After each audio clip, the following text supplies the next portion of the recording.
Good afternoon. My name is Sergeant Josh McClure with the Edmonds Police, JOSHMCCLURE. We're here today to give an update on the Boo Han Plaza shooting that occurred yesterday afternoon. Before I begin with the rundown, Mayor Mike Nelson and Acting Chief Jim Lawless are going to make a couple of brief statements, and then I'll get into the rundown. Mayor Nelson.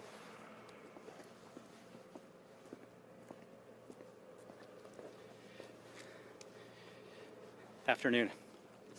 Mike Nelson, Mayor of Edmonds. I'm saddened by this tragic loss of life and senseless violence. My heart goes out to the shooting victims and their families. I am sickened by the abusers who torment and prey on their family members, the innocent. In Washington State last year, 42% of all killings were from domestic violence. This is a tragic reminder of the real and present danger posed by domestic violence abusers. We are committed as a city to prevent and protect victims of domestic violence and bring those abusers to justice. And on that notion of justice, it's important for our community and everyone out there to know every resource was brought to bear in the investigation and apprehension of this subject.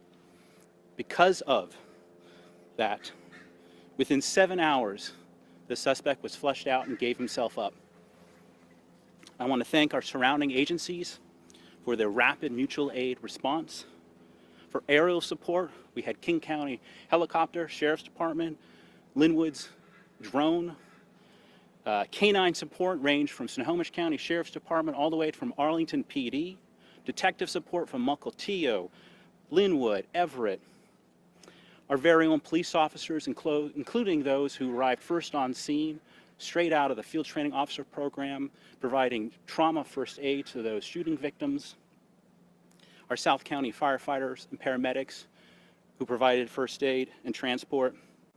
And I especially want to thank our acting police chief, Jim Lawless, who provided on-scene coordination of an active crime scene with a shooter on the loose, involving multiple agencies, multiple jurisdictions, and bringing swift end to this tragedy. With that, I will turn over to Jim Lawless, Chief of Police of Edmonds.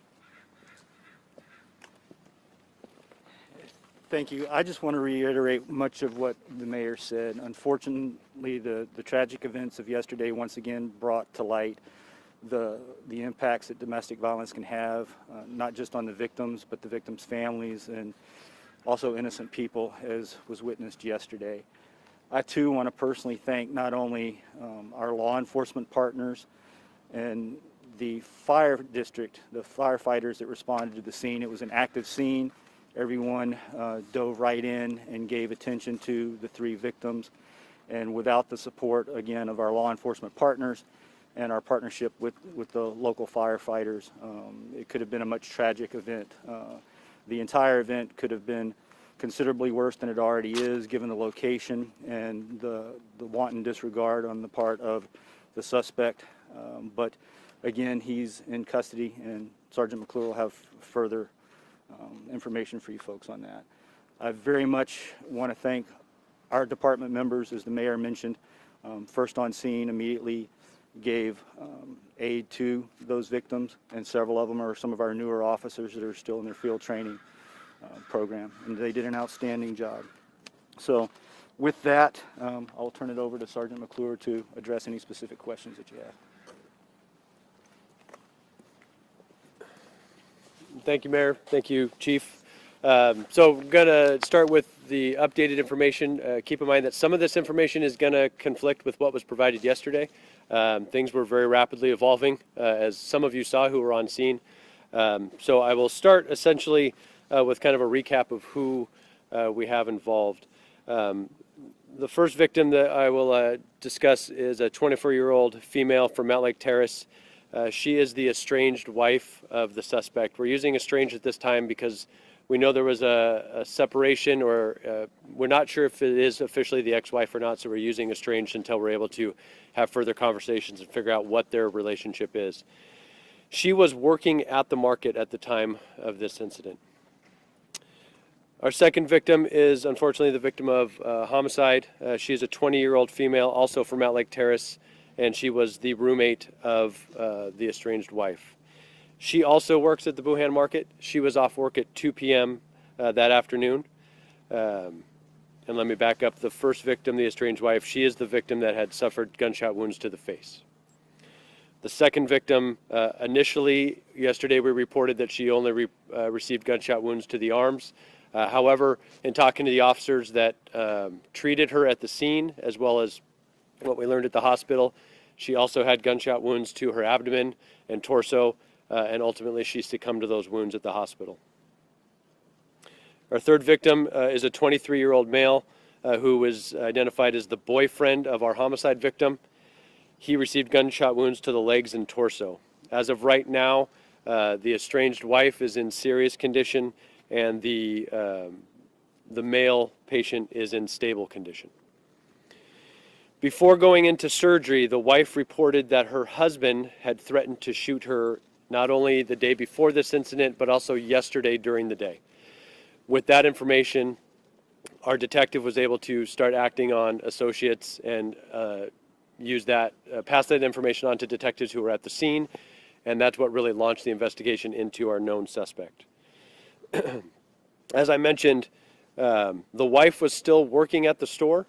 The second two victims had come to the store to talk to the wife in some way, whether it was to console her, be there for support, but for some reason they came back to the store. Store security footage shows that the suspect went into the store at least 3 times. At a certain point, all 3 victims exited the store and turned to the south. If you have any footage of that, you can see that there's a little bit of a barrier wall there as you come out to the south. All 3 victims stopped in that area, so just right outside the south doors. Shortly thereafter, detectives observed on the surveillance footage that the suspect exits behind the victims, goes beyond them, turns around, and very intentionally uses gunfire to harm the victims. All 3 victims were just outside of the store. So yesterday reported that some of the violence had occurred inside. We now know that all of the violence occurred outside the exit. Surveillance video also captured the suspect fleeing to a white vehicle. Yesterday we believed it to be a Toyota. Our efforts yesterday proved that to be accurate, and I'll get to that in a moment. 4 officers originally arrived at the scene and found the patients, as well as I described yesterday, a very chaotic scene. Not only was this grocery store open for business, but every business in that shopping complex was also open. The first 4 officers arrived at the scene, used 3 tourniquets, 3 chest seals, well-directed direct pressure to open wounds, as much gauze as they could get their hands on. They used both department-issued and their own resources that they kept on their person, stuff that they had purchased themselves for these types of incidents. The first officer that I'll highlight is the field training officer with 4 years experience. He applied a tourniquet to one of the victims as well as well-directed direct pressure. His student officer with just 8 weeks experience in the training program also has 15 years experience as a ER tech for our own Swedish hospital here in Edmonds. He came to us from there. He treated ultimately the homicide victim. He was able to find those chest wounds. He applied chest seals to those and rendered aid to her until medics arrived. Our next officer, 4 days of solo patrol experience. He applied a tourniquet and well-directed direct pressure to wounds that he had found on a victim. And our other officer, with also just 4 days of solo patrol experience, primarily treated the woman that had been shot in the face and applied pressure to her injuries to try to stop the bleeding until medics could take over. After all the victims were transported, the investigation launched with the detectives getting on scene very shortly after this whole thing was initially happened. They were able to make contact with the suspect's mother after getting information from the hospital about a potential suspect. The mother later called saying that she had the suspect with her and they were at the Everett Police Department South Precinct. Some of our commanders on scene of our crime scene were able to make direct notification to the Everett Police Department via the police radio while one of our detectives was actively engaged in phone conversation with not only the suspect's mother, but also the suspect himself. Some of our detectives who had been set out to Everett area to try to locate the suspect then started towards the Everett Police Department South Precinct, knowing that the suspect was potentially there. The suspect on the phone told one of our detectives that he wanted to turn himself in, that he still had the gun, but that he was out of bullets. An Edmonds police detective, as well as the Everett Police Department officers, arrived on scene essentially simultaneously at the Everett South Precinct, where the Edmonds detective was able to with the assistance of Everett, take the suspect into custody without incident. A gun was observed in the vehicle that the suspect was in. That vehicle was secured for a search warrant. That weapon that was seen in the vehicles was ultimately recovered subsequent to a search warrant that's been executed in the overnight hours, and it is believed to be the murder weapon. A white Toyota that was located at the suspect's residence was also seized as evidence. A detective observed a handgun magazine in the white Toyota. Subsequent to a search warrant, a handgun was recovered from that vehicle as well. It's been determined that the suspect lawfully purchased the suspected murder weapon just a few weeks ago, and he lawfully possessed the other weapon that was recovered and does have a concealed weapons permit. Later in the evening, our investigators learned that the 20-year-old female had succumbed to her wounds, which then elevated this to, of course, a homicide investigation, which is what many of you woke up to this morning with the updates. A search warrant was obtained for the crime scene, and it was processed with the assistance of the Washington State Patrol Crime Scene Response Team. And that is it for the actual investigation updates. I'd like to point out that in preparation for this media conference, I consulted with our domestic violence coordinator for the Edmonds Police Department. Unfortunately, she pointed out to me that tomorrow being October 1st is Domestic Violence Awareness Month. When a victim wants to leave a relationship, that is the most volatile time for something like this to occur. As this incident points out, even asking for help and having a support system around you can put those that you are relying on for support in danger, which makes these things all the more complicated. She encourages you, if you are in one of these situations, to continue to use your resources, to trust your gut. If you believe you're in danger, seek out help, contact law enforcement. There is no perfect solution, there is no perfect answer, but law enforcement will be there to assist you. With that, I will take any questions you have. Josh, we just came from the court appearance, the suspect making his first appearance. It seemed like there was a significant language barrier there. You mentioned that yesterday. Can you elaborate on the challenges that come when someone barely speaks any English and you need that information to catch a suspect? Yeah, thank you. We've determined all of the people involved, the suspect and the 3 victims, are all of Vietnamese descent. Yes, there were language barriers in place. I believe, if I understood her correctly, the briefing I just came from, our detective who spoke with the wife at the hospital was doing so via an interpreter at the hospital, and that's how she got the information about the suspect. Any further information and interviews are all going to require an interpreter because of that language barrier. Not only that, but as we learned yesterday, and I spoke to the potential for the people being involved being Korean, we received written statements in multiple languages yesterday from the people that were there and witnessed some of this event. So we're going to have to use a lot of resources to speak to people that weren't directly involved but may have seen what happened. So that will be a challenge, and it will take some time. Thank you. Josh, did the victim, or can you share, did she give any sense of time as far as how long they had this separation? My understanding is that she had only been separated him for a matter of days, and that his verbal words towards her escalated quickly, threatening to shoot her and her friend in that 48-hour window. Has she made any reports to you guys before this incident happened? I know it was really fresh, and if not, the importance of doing so. So I don't know if she's reported anything to the Edmonds police. My understanding is that she was living in Mount Lake Terrace. That will all be part of what they're checking into.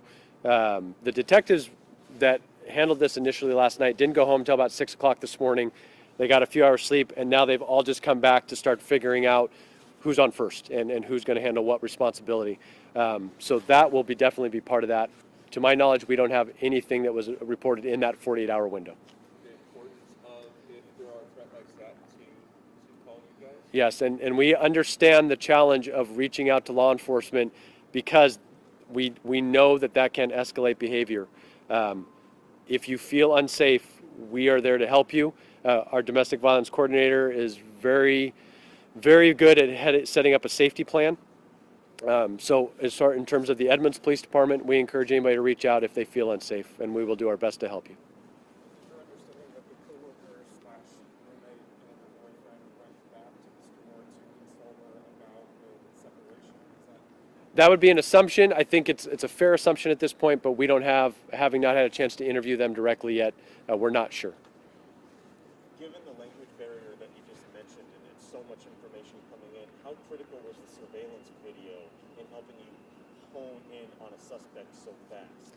It definitely was helpful. The cooperation of those local businesses was huge, especially when we only had a suspect description, no name, and just a vehicle description.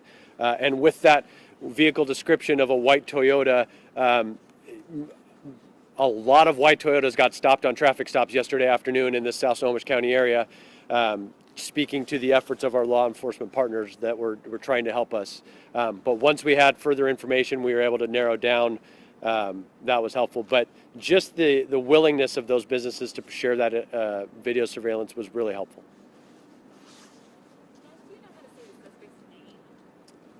The last name is Nguyen. Nguyen, Nguyen. And I don't have a proper pronunciation on the first name. Apologize. Do you have the names of the other people who were shot? Do you have their names? I do have their names. As a police department, we're not going to release their names at this time. The homicide victim, her name will be released through the medical examiner. And because this is still so fresh and we know that we have people that might be living in other countries with these victims, we want to make sure we kind of respect that aspect of their privacy and have not people find out over the internet that their family member was a victim. Do you want to speak to the level of first aid training your officers get? I can point to the guy over my left shoulder as being responsible. He carried on what Chief Compan had, but Chief Lawless had said, hey, before these people go to the academy, let's make sure that we get them in this combat first aid training, which is a supplement to any regular training that we would have. We had just been having our regular officers go through it. We hadn't been having our newer officers go through it, but with the gap in time before officers can get into the academy, it was a wonderful time to kind of take advantage of. So this shows it. 4 days on solo patrol or still in field training, and they went and the information that I got from the supervisor that showed up is that these rookie officers, if you will, and their training officer were acting like they had been in these situations 50 times. They were communicating, they were handing equipment to each other, and I hope that we saved 2 lives. And I know the officer that treated the young lady that didn't survive, he's wearing that pretty heavy today. But he's also back out on the street going to calls again to show you their resiliency as well. You mentioned this. Is the assumption that the suspect intentionally went to the store to shoot at least his estranged wife or home? This appears to be a very deliberate act of violence at the store. Whether he meant to target one or all 3, we don't know. We had an opportunity to speak with him yesterday after he was in custody. He chose not to speak with us. We'll respect that right, and we'll let the investigation play out from here. And I should point out, the investigation is in its infancy. It's in the very beginning. Just because he's in custody, there is a long ways to go to figure out what led up to this.